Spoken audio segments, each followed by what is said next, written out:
Imana ishimwe cyane kandi Imana ihabwe icyubahiro kuri uyu munsi w'icyumweru, umunsi nanone duteranye dutatanye, aho abizera muherereye mwese Imana ibahe umugisha. Mbahaye ikaze mu izina rya Yesu, kugira ngo niyo waba uri iwawe mu rugo, aho waba uri hose mu nzira ugenda, tubashe gufatanya iteraniro ry'uyu munsi turi imbere y'Imana. Tuzi ko nta kintu gishobora guhagurukira kurwanya umurimo w'Imana ngo kigire imbaraga, ntibishoboka. Niyo mpamvu ijambo ry'uyu munsi Imana iduhaye, ndetse ari naryo sezerano tuzagumana muri iki cyumweru, ni ijambo ritubwira ngo indirimbo ya Mose. Tumaze igihe kirekire buri cyumweru dufite ijambo ryo mu gutegeka kwa kabiri. Mu gutegeka kwa kabiri ni ikibwirizwa Mose yabwirije Abisirayeli mbere y'uko binjira i Kanani. Ku cyumweru gitaha tuzaba turangije iki gitabo cyo gutegeka kwa kabiri. Tuzaba dufite tuzabona buryo hari ikintu kiba ku bantu bose, icyo kintu kigera ku muntu wese na Mose cyamugezeho. Ni urupfu rero nawe rwamugezeho. Tuzabiganiraho ku cyumweru gitaha, ariko uyu munsi ndagira ngo tuganire ku ndirimbo ya Mose. Indirimbo ya Mose ni ukuvuga ngo mbere y'uko agera ku munsi we wa nyuma, nk'uko tuzabona ku cyumweru gitaha, yabashije gufata umwanya araririmba. Imana ishimwe cyane. Reka rero mbifurize ukwezi kwa munani, ukwezi kw'imigisha, ukwezi kw'amagara mazima. Ni ukuri Imana izabane nawe mu majya no mu maza, kandi Imana izaguha umugisha usohotse, Imana izaguha umugisha winjiye, mbese Imana izaha umugisha imirimo ukoresha amaboko yawe. Imana izabane nawe muri uku kwezi kwa munani. Ndashima Imana rero kubw'ijambo iduhaye dutangiye ukwezi kwa munani, ijambo rivuga indirimbo ya Mose. Reka nongere some imirongo ibiri mu gutegeka kwa kabiri 32. Ndasoma umurongo wa 11 n'umurongo wa 12. Umurongo wa 11 uragira uti: nk'uko ikizu gikangura ibyana byacyo, kigahungiriza amababa hejuru yabyo, kigatanda amababa kikabijyana, kikabiheka ku mababa yacyo. Umurongo wa 12, niko Uwiteka yari umuyobora wabwo wenyine, nta mana y'inyamahanga yari kumwe nabwo. Imana ishimwe cyane. Ni ukuvuga ngo Imana niyo yarinze Abisirayeli, Imana niyo yagendanye nabo. Ibyerekeranye n'inyoni y'ikizu turabigarukaho twenda kurangiza. Reka tubanze tubone neza yuko Imana iri gutanga indirimbo ya Mose kugira ngo tubashe kunezerwa. Muri iki cyumweru twabonye, ngira ngo n'ejo twabonye indirimbo ya Hana yararirimbye. Ni ukuvuga ngo ni igisigo yagiye imbere y'Imana arayishima, kuko yari imuhaye icyo yayisabye. Yasabye umwana w'umuhungu, maze Imana imuha Samweli. Amaze kubona Samweli, noneho ajya imbere y'Imana araririmba. Imana ishimwe cyane, kandi ni ukuri Imana yabwa icyubahiro. Ni muri Samweli wa mbere igice cya 2, uhereye ku murongo wa mbere ugakomeza kuririmbira Imana, kuko twabonye ko turi mu nzira y'umugisha. Niyo mpamvu igihe kiragera maze indirimbo ya Mose ikabasha kumvikana. Kera nkiri muto nigeze kujyaho abantu b'Imana basengeraga, bari mu giterane biherereye basenga, ariko naje gutangara cyane kuko nabonye umunezero bari bafite. Urumva ndacyabyibuka, kuko nabonye bafite umunezero, bari ahantu haciye bugufi, binywera igikoma, biryamira ku karago, ariko ukabona baranezerewe, ukabona barahimbaza, bararirimbira Imana kubera ubuntu bw'Imana, kubera agakiza k'Imana. Ntabwo rero nzabyibagirwa. kuko nabonye ko hari ubuntu bwinshi buri mu kubana n'Imana, hari umunezero uri mu kubana n'Imana ku bwa Yesu Kristo waduha agakiza. Imana ishimwe cyane. Kubw'ibyo rero mu buzima bw'umuntu burya hari ikintu uhura nacyo kikagutangaza, hari icyo ubona ukumva ugira ubuntu n'Imana, kandi ukagumya ubizirikana mu buzima bwawe bwose. Imana ishimwe cyane. Indirimbo ya Mose, hari icyatumye Mose aririmba, rero turakigarukaho uyu munsi. Ariko nkubwire ngo uyu munsi hari abantu batatu Imana yakoresheje muri wa rugendo rw'Abisirayeli rwo kuva muri Egiputa berekeza i Kanani. Abo bantu batatu bagaragaye nk'inkingi z'urugendo rw'isezerano, bagaragaye nk'inkingi z'umugambi w'Imana wo kugira ngo abantu bayo binjire i Kanani. Abo bantu batatu rero ndagira ngo batege amatwi kandi ubumve, ngusengera Imana mu izina rya Yesu, kandi nguhesha umugisha, kugira ngo nawe uyu munsi igushyire mu nkingi igiye gukoresha kubwo kubaka umurimo wayo, inkingi igiye gukoresha kubwo kubaka itorero, inkingi Imana igiye gukoresha kubwo umugambi wayo w'ivugabutumwa ry'isi yose. Imana ishimwe cyane.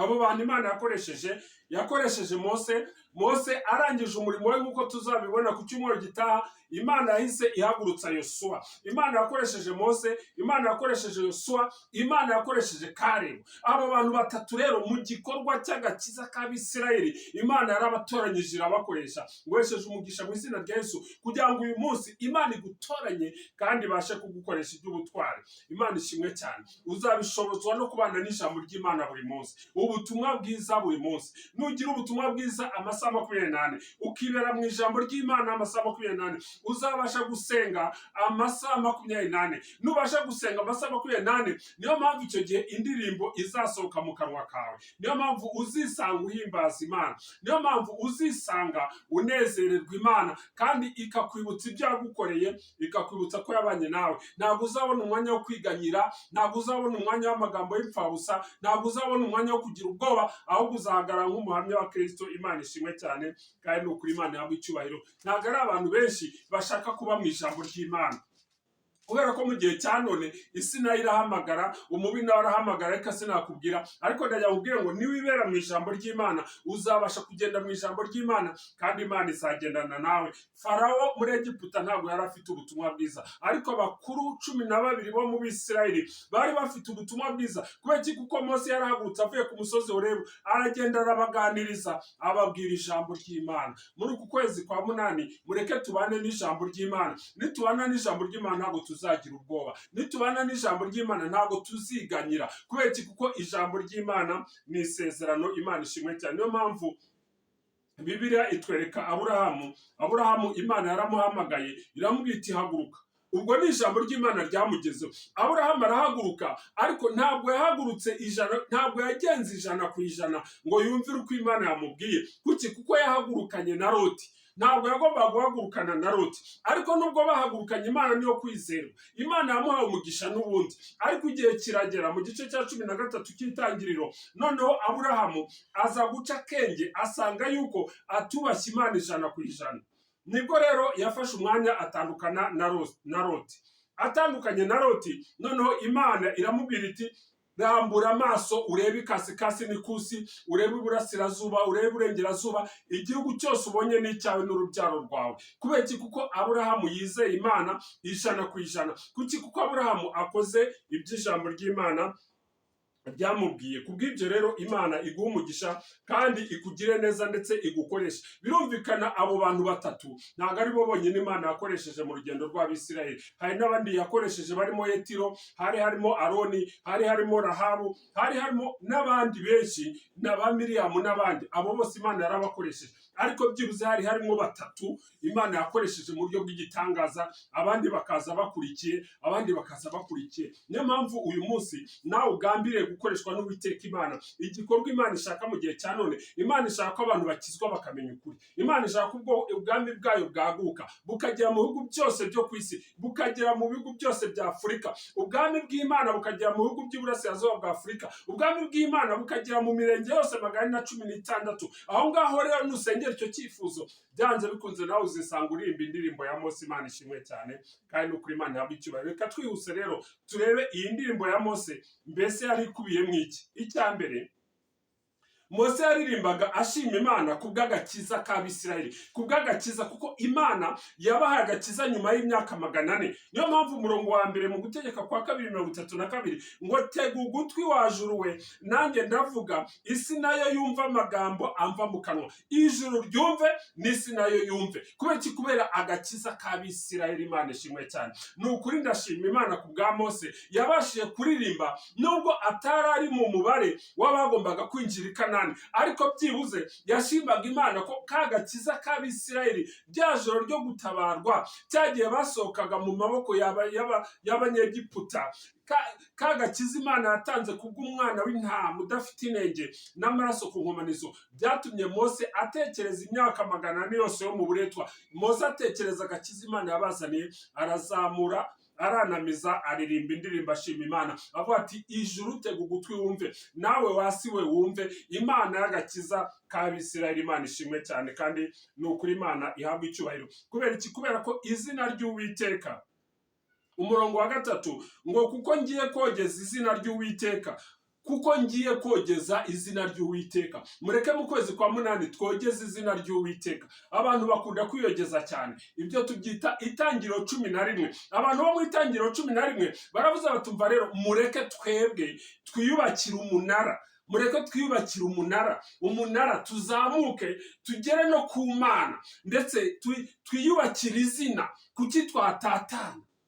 Abantu bakunda kwiyamamaza ubwabo, abantu bakunda kwishyira hejuru ubwabo. Ariko umurongo wa 3 Mose ati kuko ngiye kogeza izina ry'Uwiteka. Imana ishimwe cyane. Mureke twogeze izina ry'Uwiteka. Niba hari ikibazo duhura nacyo ku isi ya none, niba ari intambara duhura nazo, aho zigarukira nuko umuntu avuga ati jyewe wowe, twebwe mwebwe, noneho ugasanga hajemo amacakubiri no gushyamirana. Ariko rero ni ukuvuga ngo ubwoko bw'Imana, icyo Imana ishaka ni ukugira ngo uvuge ngo wowe ubwawe, ahubwo turebe Imana yacu, twumve ko Imana iri kumwe natwe. Imana ishimwe cyane. Umurongo wa 7 mu Gutegeka kwa 2 niho turi, ngo ibuka ibihe bya kera, tekereza imyaka y'ibihe byinshi bya ba sekuruza banyu. Tekereza iby'Imana yakoze, tekereza iby'Imana yakoreye ba sekuruza, tekereza iby'Imana yagukoreye, tekereza uburyo yabanye nawe ukambuka inyanja itukura, tekereza uburyo Imana yakurinze mu rugendo rwo mu butayu, ikaguha amanu, ikaguha amazi yo mu rutare. Tekereza bituma uririmbira Imana indirimbo z'ishimwe. Imana ishimwe cyane, kandi ni ukuri Imana ihabwe icyubahiro. Nuririmbira Imana ku bw'agakiza uzuzuzwa umwuka wera. Niwuzuzwa umwuka wera, imbaraga z'umwijima zizamenagurika. Paulo na Sila mu Byakozwe n'Intumwa 16 umurongo wa 25 ngo nuko Paulo na Sila bararirimba mu gicuku nijoro, ngo maze izindi mbohe zirabumva. Bigenda gute? Imiryango ya gereza irafunguka. Kubera iki? Kubera indirimbo ya Paulo na Sila. Ntabwo gufungwa amaguru n'amaboko byababujije guhimbaza Imana. Kuki twe tutahimbaza Imana? Kuki twe tutaririmbira Imana? Baririmbiye Imana, imiryango ya gereza irafunguka. Ntabwo bayikubiseho inyundo cyangwa inkoni, oya, ahubwo bararirimbye bahimbaza Imana. Hari ibanga rero ryo gushima Imana no mu bikomeye, ngo burya ngo ibikomeye biranesheka nutareka gushima. Ikindi Mose yaririmbaga ashimira Imana, yashimiraga Imana ku bw'ijambo ryayo. Mureke tujye duhimbaza Imana ku bw'ijambo ryayo. Imana yasanze Mose mu gihuru cyaka umuriro kidakongoka, imuha ijambo ryayo. Itumva rero Mose, ngiye kugutuma handi wavuye ukinagira, ukagera hano nta kintu ufite usibye inkoni mu ntoki. Ngiye kugutuma uvana ubwoko bwanjye mu buretwa. Imana ishimwe cyane. Mose yaririmbaga ashima Imana ku bw'ijambo ryo ku musozi Sinayi, ijambo ry'Imana ryo ku musozi Sinayi. Ibyo bigatuma Mose aririmba. Natwe turagomba kuririmba kubera ijambo rya buri munsi, kubera ijambo ry'Imana n'isezerano Imana iduha. Niyo mpamvu kwakira ibisubizo burya ntabwo bigoranye. Icyo bidusaba ni uko tuguma mu ijambo ry'Imana. Imana ishimwe cyane. Niyo mpamvu ijambo ry'Imana muri Zaburi 150 ngo ibihumeka byose bishima Uwiteka. Ibihumeka byose. Niba nawe uhumeka ahantu uri cyangwa uri kure cyangwa uri hafi, uyu munsi ndakubwiye ngo shima Uwiteka. Iyo ni indirimbo ya Mose. Ibihumeka byose mushimire Imana hera hayo, muyishimire mu isanzure ry'imbaraga zayo. Imana ishimwe cyane. Kubw'ibyo rero Mose yaririmbaga ashima Imana kubw'ijambo ryayo. Icya gatatu, Mose yaririmbaga ashimira Imana kubwo umuteguro wayo w'imyaka 1000. Reka nkubwire ngo nuba imbere y'Imana mu ijambo ryayo, ukaguma mu ijambo ry'Imana, ugakomeza gusenga, ugakomeza kuguma mu gutera intambwe mu ivugabutumwa no kwagura ubwami bw'Imana, Imana izaguha ibisubizo by'imyaka 1000. Urugero naguha, na n'uyu munsi turacyavuga kuri Mose, turacyavuga kuri Yosuwa, turacyavuga kuri Kalebu. Kuki? Kuko bahaye ibisubizo by'imyaka 1000. Imana ishimwe cyane. Kubw'ibyo niyo waba utakiriho, nkuko tuzabona ku cyumweru gitaha ko Mose azimurwa, ariko ni ukuvuga ngo ibyo wakoze ukorera Imana bizagumaho iteka ryose kandi bizaba urwibutso. Uwo ni umuteguro w'Uwiteka Imana kubwo imyaka 30. Umurongo wa 29 hariya mu Gutegeka kwa 2 n'ubundi twasomye ngo iyo baba abanyabwenge baba baramenye ibi, baba baritaye ku iherezo ryabo. Uyu munsi dutekereze ku iherezo ryacu. Iherezo ryacu tugomba kuritekereza tukiri bazima, tugihumeka. Mose agihumeka yatekereje ku iherezo rye, aranamiza aririmbira Imana ati mu ijuru mutega amatwi mwumve, namwe ku isi mwumve. Haleluya. Kubera iki? Kuko yatekereje ku iherezo rye. Imana ishimwe cyane kandi Imana ihabwa icyubahiro. Kubera iki? Umurongo wa 30 ngo iyo Mana niyo Mana y'igitare yonyine, niyo Mana ishobora byose, niyo Mana itabara kandi igatabaruka. Iyi niyo gitare cyabo kibagura, kandi niyo mana ibagabiza ababisha babo, niyo mana ikomeye, niyo mana nyamana. Kubw'ibyo rero Imana ishimwe cyane. Uwiteka Imana izabarinda, izabagendera imbere, kandi izabaremera n'ubundi ubuhamya. Umurongo wa 45 ngo Mose arangije kubwira Abisirayeli bose ayo magambo yose, arababwira ati mushyire imitima yanyu ku magambo yose bahamirisha uyu munsi, muzayatekerereze abana banyu. Imana ishimwe cyane. Ijambo ry'Imana urifate kugira ngo urigeze ku bana bakiri batoya, ndetse abana nabo bazarigeze ku bana babo. Ni icy'indirimbo ya Mose ishaka kutubwira. Imana ishimwe cyane. Nuko tugeze ku musozo rero, tugaruke kuri ya nyoni y'ikizu. Inyoni y'ikizu nk'uko twabisomye ku murongo wa 11 ni umwami w'inyoni zose. Uburyo rero itoza abana bayo cyangwa imishwi yayo kuguruka, ijya mu kirere hejuru cyane igatumbagira. Nta nyoni itumbagira nk'ikizu, maze ikarekura imishwi yayo, maze mbere y'uko umushwi witura hasi, noneho inyoni y'ikizu ikaba yageze hasi, igatanga amababa yayo, maze ikakira wa mwana wayo, kugeza igihe nayo izabasha gutanga amababa ikabasha kuguruka. Nuko nguko rero Uwiteka arindaga ubwoko bwayo. Ntabwo Imana yemeraga yuko umuyisirayeli yitura hasi ngo birangire, oya, ahubwo Imana yabaga yahageze. Imana yashaka kukurinda mu kwezi kwa 8, umenye ngo ni Imana ifite imbaraga ziruta iz'ikizu. Ni Imana izakurinda kugira ngo udakomereka, kugira ngo hatagira ibikwangiza. Kubera iki? Kuko ni Imana ikurinda, kandi ni Imana igenda imbere yawe. Indirimbo ya Mose rero ni indirimbo ikomeye cyane. Hari abandi baririmbyi rwose bagiye barimba, ndetse bahimba n'indirimbo nyinshi. Charles Wesley n'umuvandimwe wa John Wesley watangije itorero rya Methodiste.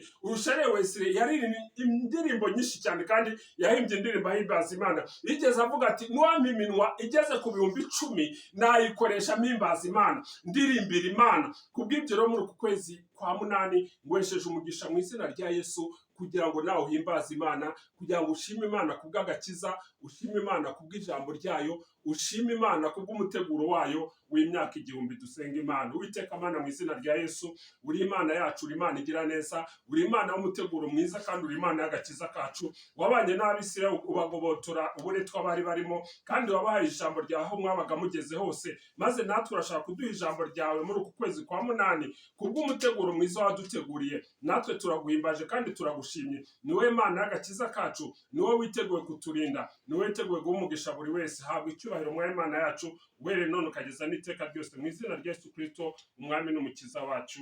Amen.